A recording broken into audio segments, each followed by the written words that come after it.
Gorski's swinging good bat, out of the gate here. What have you seen out of him this Yeah, first week? good aggressive swings. I mean, I thought the last ball he hit was a homer.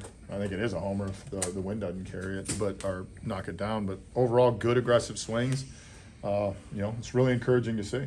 How much have you seen that swing change or, take a step forward, I guess, since, you go back a year or 2 years in the minors when he had a little bit of a bucket step around how you would describe it? Yeah, he looks like he's more in line, he's more aggressive, he's in the zone. I mean, I think, you can see the maturation of him as a player, and we're seeing it early in the spring of, the contact he's making. Is he a guy you think we could see getting some starts at first base this spring as opposed to coming in as a reserve? Yeah, I think he'll get time there. I mean, right now with trying to figure out that position, I'm not even really, it's almost like the catching position. Like, Indy started today and Henry caught second. It's more, he'll get looks there. It may not be a start, but I would not look into who's starting, who's not starting, especially this early in the spring. Right now, it's about getting at bats. I mean, even with Frage yesterday, I needed to get Frage on the field coming off a rain out, and in the middle, we're a little crowded, so I got him a start there. But I wouldn't look into starts there. It's just more getting reps there.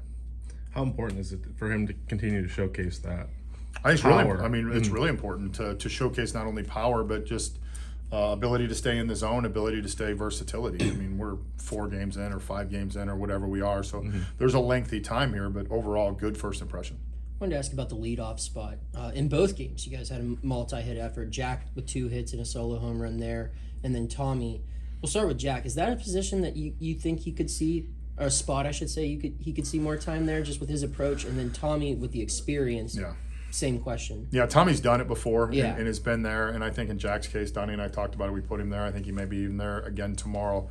I don't know who we're going to hit leadoff. Like, I think that's one of the spots in the order that I'm still kind of, toying with again early in camp. The fact that Jack does control the zone, it is interesting to me, but too early to really say. And, early on, too, it's about getting at bats. Right. And we thought it was a good situation to get him in there. Not looking too much into starts or reps, but Nick York gets the start at first base over, on the other side there against Atlanta. I think that's a position he'd never played at any time in his career, minors, things like that in high school. I mean, what kind of led to those conversations of, hey, let's start getting you time at first base? The ability to swing the bat. I mean, I think we saw last year when he came up, his ability to impact the ball, his approach.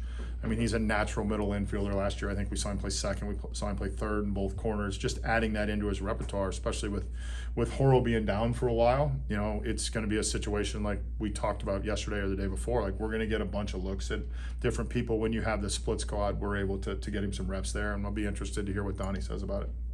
I know we're only 4 games in, but Cruz has only played in 1 game. Are you guys just kind of bringing him along slowly, or? Yeah, he came into camp. He got sick right before camp started, so he was a little bit behind in terms of where he was at in terms of his conditioning. So it was kind of trying to ease him into it. But it was basically right before camp started. He got sick for like 3 or 4 days, just cold flu. I mean, not a doctor, so don't know. Yeah. But it stopped him from doing any workouts because of the fact he was under the weather. So just thought rather be safe than sorry. So that's all that has to do with it. Yeah. With Bailey adding the breaking pitches, or sharpening the breaking pitches, how much did you see them set up his fastballs today? Because it seemed like they got a lot of foul balls and set up the strikeout pitches. Yeah, I mean, it was a good outing for Bailey. I mean, he walked the first hitter and then, bounced back. I think to your point, Kevin, the fastball really played because of the execution of the breaking pitches, and really encouraging to see him be that sharp, early in the spring. With him being a lefty and Heaney, you've got 2 lefties in the rotation. Last year you had 3. How much with 3 righties on the other part of the rotation? How much can you tinker with that and work if you want to go right, left, right?